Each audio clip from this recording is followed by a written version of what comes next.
Welcome to Basketball Intuition. I'm your host, Ethan Simon. Today we're going to be talking about the Milwaukee Bucks. I wanted to make this video right after the Damian Lillard injury, but I decided to give myself a couple days to kind of calm down a little bit, and I definitely haven't calmed down, especially after the Knicks game last night. I was really looking at the Knicks game because the Bucks are 0-3 against the Celtics, 0-4 against the Cavaliers, and now 0-3 against the New York Knicks.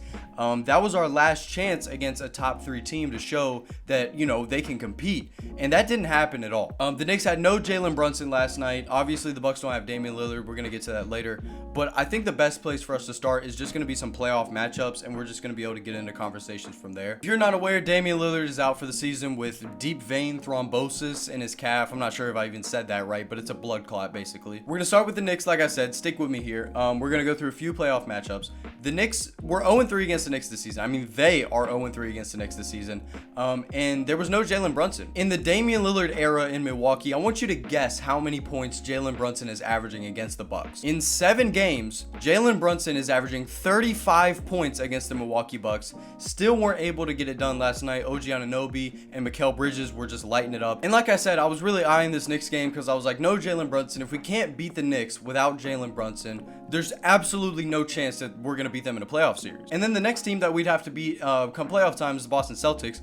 We're 0-3 against the Celtics this season, had a few close games. The last time the Bucks and the Celtics played in the playoffs, they went to 7 games, and it was a really close series. It was a great series, but the Bucks weren't able to get it done because they had no Chris Middleton. Giannis was healthy, Drew Holiday was healthy, but they had no Chris Middleton, and they needed an extra punch on the offensive side. And of course, the infamous Grant Williams 30-piece in Game 7, they just let him shoot 33s. So realistically, the Bucks aren't going to be the Knicks or the Celtics. So let's get to the Cavaliers. The Bucks are 0-4 against the Cavaliers. Some of the games have been really close games, but still 0-4 is 0-4. And I say all this to say that the goal is not to get out of one playoff series. The goal is not to get out of 2 playoff series or 3. A goal is to win a championship. That's the team. I mean, that's the goal of this team. So the fact that I'm discussing right now if the Bucks are going to be able to win a playoff series is the problem. The goal isn't win a playoff series. The goal is championship. I've seen people on Twitter say that Giannis is coasting through the regular season and just ready to turn up come playoff time.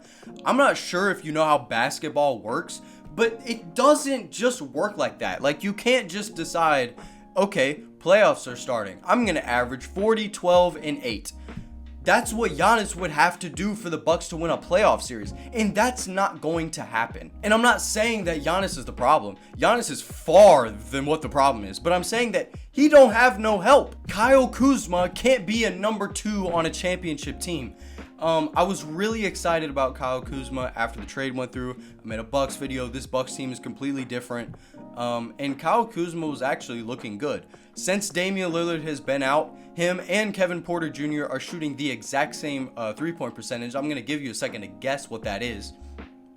It's 25%. They're shooting 25% from 3. Another thing. Ryan Rollins, this is a good thing. Ryan Rollins has looked great. I said in my last Bucks video that I don't think that Ryan Rollins should have any of KPJ's minutes. But now Damian Lillard is out, and we need him to have minutes, and I like him in the starting role more than I like Kevin Porter Jr. But the thing is that's not going to fix Damian Lillard being out. Damian Lillard being one of the best playoff performers in the last decade. For the Bucks to legitimately have a chance in these playoff series, Brooke and Bobby are going to have to combine for 30 points every game. Gary Trent Jr. is going to have to turn into what he was in the past and be averaging 15, 16 points. And in all realism, that's not happening, okay? The Bucks probably won't win a playoff series depending on matchups. If the playoffs were to start today, the Bucks would have to play the Knicks in the first round. They're not getting out of that series. In the second round, they're going to have to play the Celtics. They're not getting out of that series. And if they were to get out of that series, they'd have to play the Cavaliers in the end of it. Those are 3 series, the ones that I just said. We have not beaten those teams one time this season. Jalen Brunson in the Damian Lillard era has dominated the Bucks, averaging 35. Again, saying that again, 35 points. Let's look at some of the stats since Damian Lillard has been out. Brooke Lopez has had some really great games with 19 points a game in the last 4. Gary Trent Jr., 15. Kyle Kuzma, 15. Ryan Rollins, 11. It ain't enough. It's just not enough. Brooke Lopez, Bobby Portis. Hopefully Bobby can come back and play well. But the thing is whenever we get to the playoffs, Bobby hasn't played in 25 games. Bobby hasn't played in like 2-3 months. So how much can you really expect from Bobby? So if Bobby were to come out and have an awful playoff series, I wouldn't be surprised. He ain't played on an NBA floor in months. So expecting these guys to step up just isn't something realistic. And I try to be very optimistic on this channel, and I've tried to really emphasize in the last couple of videos, just talking about things that I really like. I really was enjoying Kobe White, Zachary Reese-Sachet, Stephon Castle, the Wizards. Like, I'm talking about things that I enjoy. I'm not enjoying this. This sucks. As a Bucks fan, this is the lowest of the low that I have felt in a few years. And the next thing that I want to talk about is, how do you fix this? You have nothing to trade. There's absolutely nothing to trade.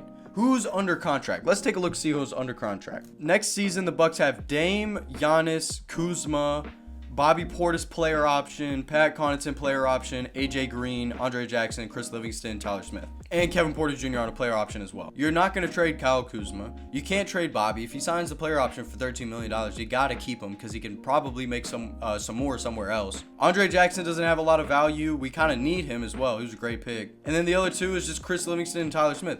Everything else is like, these guys are on the team unless we're trading Dame. And then guess what? The Bucks don't have any draft capital that they can trade. It's all pick swaps. So how do you fix this? The simple answer is you probably can't. And this is another thing that I really wanted to talk about, and it's like how we put ourselves in this situation in the first, how they put themselves in this situation in the first place. The Bucks drafting has been god awful for the last few years. I mean, just awful. We're gonna start back from 2017 in the John Horst era. Who John Horst has drafted since he's been the general manager. We're gonna start with DJ Wilson. I don't need to say anything else. I mean, we all know how the DJ Wilson stuff turned out. Sterling Brown. I really liked Sterling Brown, but that never turned out to be anything. The next one, Dante DiVincenzo. Really great player. We tried to trade him for Bogdan Bogdanovic. That trade didn't end up going through. So we ended up trading him for Serge Ibaka on his last leg and 2 second-round picks. That's such a stupid trade. I mean, it was an awful trade. And then 2020, you draft Jordan Nwora. And then you trade Jordan Nwora, George Hill, and Serge Ibaka with 5 second-round picks for guess who? Guess who? Jay Crowder. Jay Crowder played 68 games for the Bucks. You gave up 5 second-round picks and a really great player, Dante, and then Jordan Nwora, who's not awful. I mean, he's not good, but he's not awful. You gave up all that for 60-some games of an old Jay Crowder. Jay Crowder with the Bucks averaged 6.5 points. Back to Serge Ibaka. He played 35 games with the Bucks. You traded Dante for Serge Ibaka in 2 seconds. You traded Dante for 30 games of a 40-year-old Serge Ibaka. All right, we're getting a little off track. We're talking about drafting. Then you draft Mamu. You get Mamu. He doesn't really do anything on the Bucks. Goes up on the waivers. The Spurs claim him, and now they have him for the future. Draft MarJon. Trade him for KPJ. That's a good one. That is one good one where I'm like, okay, something good came out of this. The MarJon draft pick itself at 24 was not a good pick, but we ended up getting good value for it. So, in the long run, cool. We'll take that one. Andre Jackson Jr. This was a good pick. This was a great value pick. 36 overall in the draft.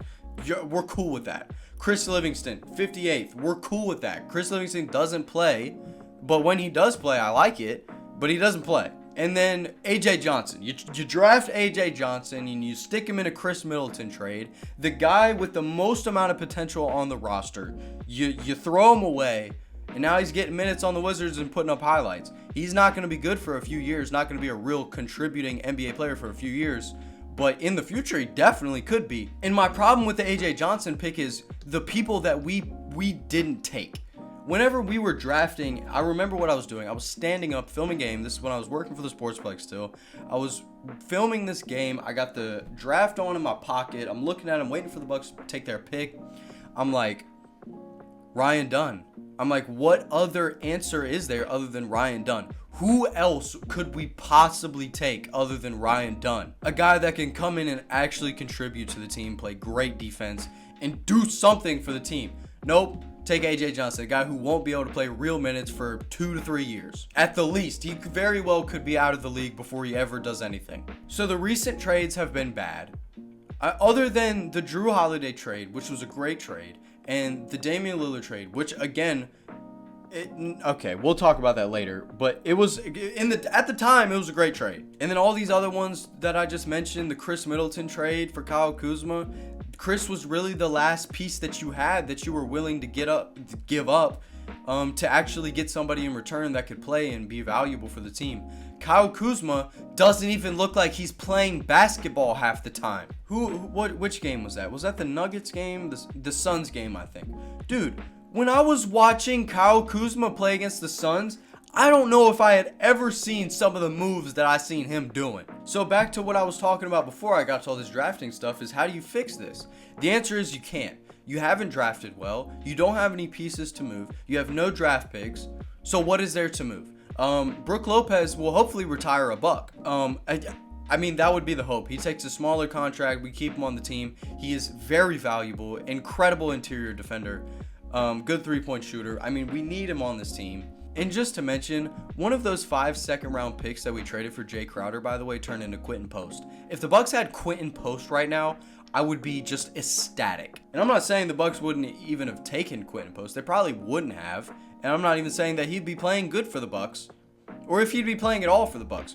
But I know what he is now, and it's just cool to think about that the Bucks could have him if they didn't make a terrible trade for Jay Crowder. And the solution for the offseason and like making a move to make this team better is just going to be like being willing to be uncomfortable, being willing to make another bad trade, because at this point there are no other options. You can't just run this team back. You're not going to go into free agency and sign an all-star. It's Milwaukee. I'm not on board with the whole trading Giannis thing. The only way that you trade Giannis is if he asks to be traded. If he says, I need to get traded, you got to get me out of here or I'm not playing. That's the only time that you trade Giannis. Everybody else, they can go. But the thing is nobody else has any value. Dame don't got no value. Brook, no value. Maybe have to somebody, maybe. Bobby Portis, small amount of value, $13 million contract potentially if he even takes his player option. And you don't really have anything else to give up. Everything else that you give up is just everything else that you have. So there isn't many options for this team. I would love to see them retool the roster around Giannis again. And let's talk about the team, like how they've been playing real quick. Not even just future things or playoff matchups. The offense sucks. I mean, this offense sucks. The Knicks game last night, that was an embarrassment. Like, that was awful. Kyle Kuzma ain't gonna be able to Euro step his way into a Bucks competing. I mean, he's gonna have to hit some threes for me to even feel like that he's gonna be able to contribute, like, seriously, to even feel like we got a chance in the playoffs. He's shooting 29% from 3 in this month. So in the whole month of March, if we were to match up with the Boston Celtics, they're going to do the same thing they do to Darius Garland. They go at Darius Garland every second he's on the floor. They're going to go at Dame every second that he's on the floor. Taurean Prince isn't stopping a thing. There are multiple guys that they can just exploit, and there's nothing you can do about it. Giannis can't be all 5 people on the floor. Giannis can't carry you through a series against the Cavaliers and the Celtics and the Knicks. Like, it's just not going to happen. And the Dame and Drew Holiday trade it went from our identity being a defensive team to an offensive team. If we're not outscoring you, we're not winning. We're not going to win any games 105-95 or 110-101. That doesn't happen. If the Bucks are winning, they have to score at least 115 points, 120 points. And that's just not the way. It's just not the way.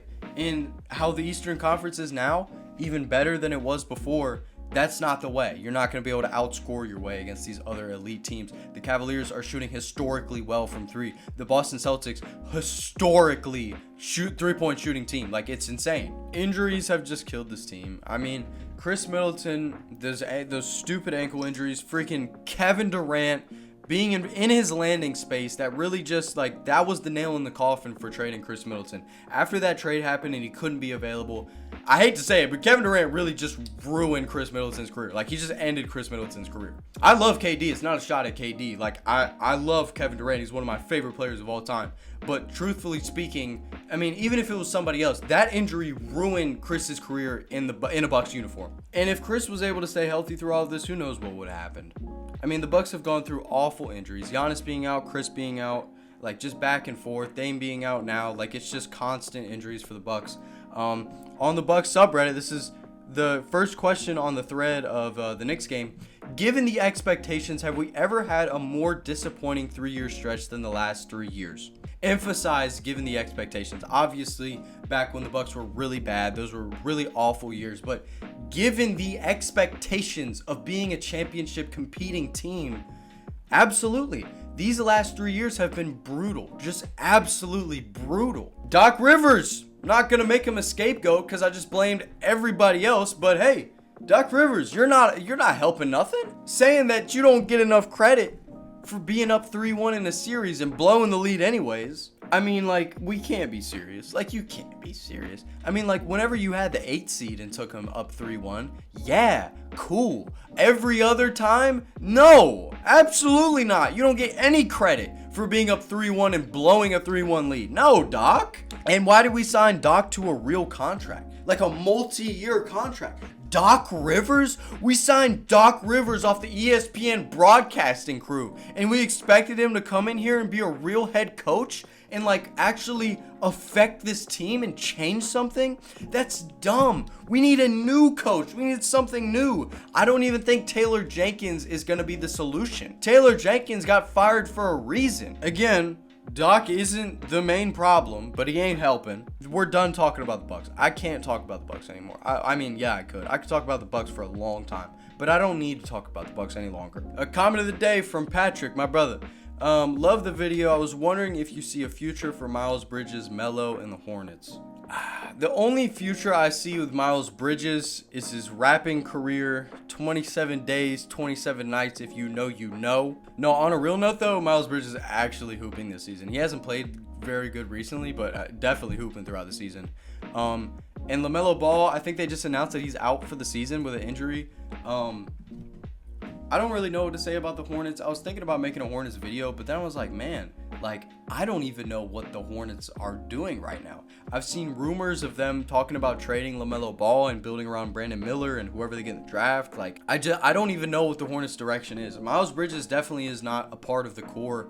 He could definitely be traded at any moment. Me personally, I don't want a guy that's been in that kind of legal trouble on my team. His past, I ain't forgiving that. But yeah, shout out to you, Patrick. Like I said, I was gonna do a Hornets video, but man, I just don't even know, like, what. I don't even know what the Hornets are doing. I don't even think the Hornets know what they're doing. I don't even know what to talk about. They suck right now. They could be good in the future, but everybody's hurt. So it's just like, I don't even know what to talk about. So yeah, I'm just gonna wrap the video up here. Like I said at the beginning of the video, this is a very different video than what I usually do. I mean, usually scripts, notes, and a bunch of editing. We're not doing any of that today. I'll do a little bit of editing, of course, but I mean, I just needed to talk about my Bucks today. So if you made it to the end of the video, which you did, I appreciate you very much for staying to the end of the video. I don't even know why you did, because I was just yapping about the Bucks for like 30 minutes. But yeah, if you enjoyed the video, hit the like, the sub, comment something down below for the comment of the day. If you want to be comment of the day, all you have to do is comment literally anything sports, basketball, life, anything at all. My favorite comment from the previous video is comment of the day. So if you want to be comment of the day, just comment something down below. And yeah, that's all I got to say. So thank y'all, and I'll see y'all in the next one. Peace out.